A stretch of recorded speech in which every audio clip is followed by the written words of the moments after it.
The debate's been raging for months. Is Gato the better Tier 10 premium sub, or does Archerfish reign supreme? Today, we're breaking it down stats, history, gameplay, and community feedback to finally settle the score. Hey everyone, Normal Guy of the North here, and welcome back to the channel. Today we are diving deep literally into a submarine showdown, Archerfish versus Gato. These are two Tier 10 American premium subs in World of Warships. Both look incredible in port, both come with rich naval history, and both promise thrilling gameplay. But the question is, which one is worth your steel, your time, and your grind? Stick with me, because we're going to cover the history, the in-game stats, the way they actually feel to play, and finally crown which one comes out on top. Let's start with a bit of history, because these names mean more than just pixels in a game. USS Gato, SS 212. Gato was the lead ship of her class, laid down in October 1940 and commissioned just after the US entered World War II in December 1941. She went on to complete 13 war patrols, earned 13 battle stars, and a Presidential Unit Citation. Gato-class submarines were the backbone of the U.S. submarine fleet, designed for long Pacific patrols with excellent endurance and heavy torpedo armament. They were true fleet submarines, meant to operate with the battle fleet, but in practice, they became America's merchant ship hunters, crippling Japan's supply lines. USS Archerfish, SS 311. Archerfish was a Below-class submarine, commissioned in 1943. While she had a solid service career, she is best remembered for sinking the Japanese carrier Shinano, at the time the largest warship ever sunk by a submarine. That single kill cemented Archerfish in naval history. Beyond that, she carried out reconnaissance, lifeguard duties for downed pilots, and standard patrols. Her name carries the legacy of bold strikes, precise ambushes, and high-impact moments. This historical backdrop actually mirrors how they play in World of Warships. Gato feels like a reliable workhorse sub, while Archerfish is about explosive ambush potential. Starting with torpedoes. Gato carries two types.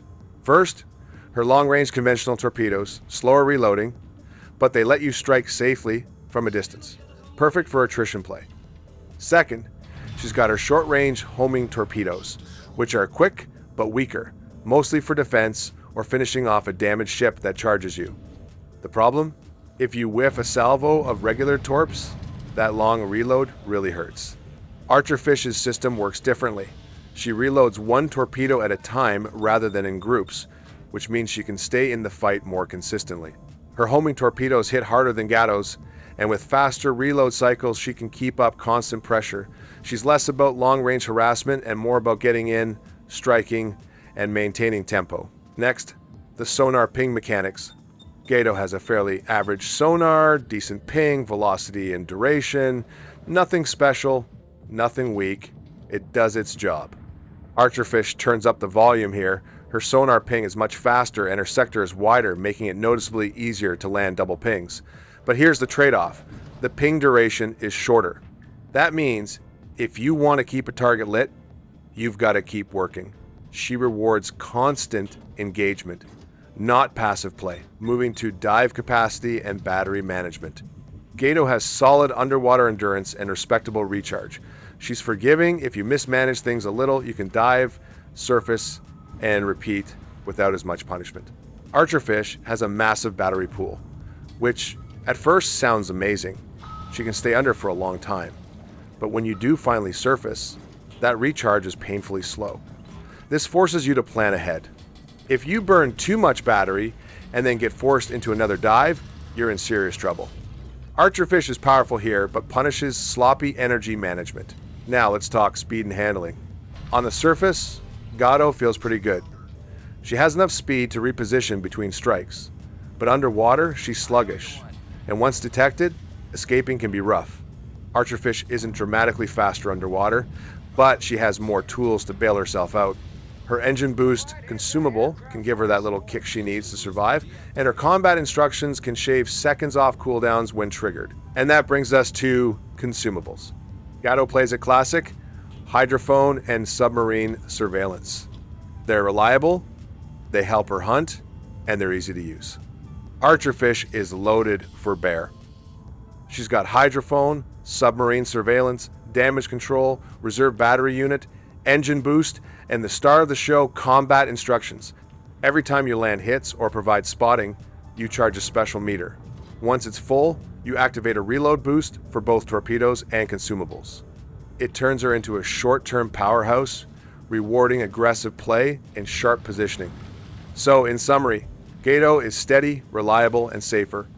Archerfish is faster paced, burstier, and more punishing if you slip up. From the community, here's what players say. Gato is loved for her flexibility. Players enjoy her long-range torps and her ability to play more conservatively. She fits the fleet support vibe, but many complain that her reload feels too long and that she lacks the punch to finish fights quickly. If you miss, you're waiting around. Archerfish gets called thrilling, even adrenaline pumping. When you pull off a good ambush, you feel like a legend. The combat instructions add a dynamic feel, making her stand out. But players also warn, she's unforgiving. The slow battery recharge and shorter torpedo ranges mean one bad mistake, and you're either caught on the surface or dead underwater. Here's how to think about them strategically. Gato gameplay is patient and methodical.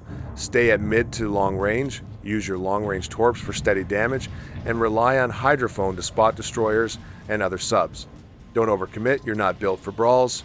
Think of yourself as the silent supporter that chips away at the enemy team. Archerfish gameplay is bold and aggressive.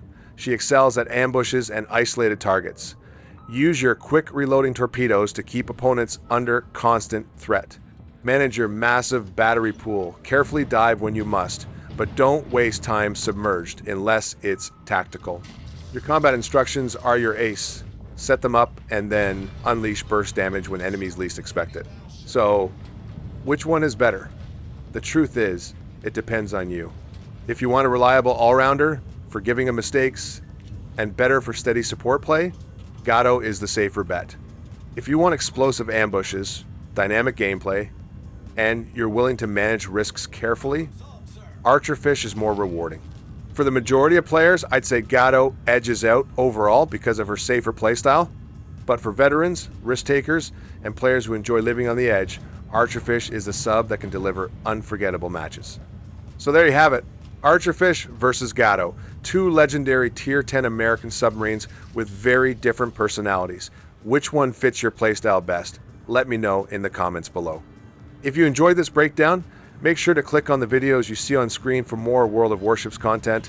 Thanks for watching, I really appreciate it, and as always, take care and stay safe. See you in the next one, and bye for now.